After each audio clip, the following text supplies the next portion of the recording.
KSL News at noon starts now. Good afternoon, everybody. Thanks for being with us here on KSL 5 News at noon. I'm Sharp Park with Dan Spindle. It's been a busy weekend for Utah's healthcare workers as we've seen record high cases of COVID-19 in the recent days. Well, let's get to news specialist Tamara Vifanua now with an update from Intermountain Healthcare. Doctors talking about this latest surge. Tamara, what do we need to know? Dan and Shara, good afternoon. Epidemiologists say 95% of the new COVID cases are in fact the Omicron variant, which is basically forced Delta out. As far as hospitalizations, they have seen a 10% increase. So these numbers are very concerning.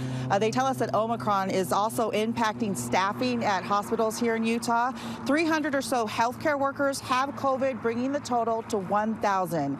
Dr. Todd Vento, an infectious diseases physician with Intermountain Healthcare, says while that isn't to the level where they would have to hold off on some surgeries, it has impacted their staffing and where they've had to move people around to cover all of the departments. Dr. Vento says the vast majority of people who have severe illness are unvaccinated, which parallels what they have seen nationally. It's not rocket science, the things that we've learned. It's very transmissible. It's preventable in terms of the severity of hospitalization, sickness, illness, and death. And I think that's the emphasis that people should pay attention to. While the early phase of Omicron looks different, it's not as severe as Delta, where people aren't reporting as many respiratory issues or loss of taste or smell.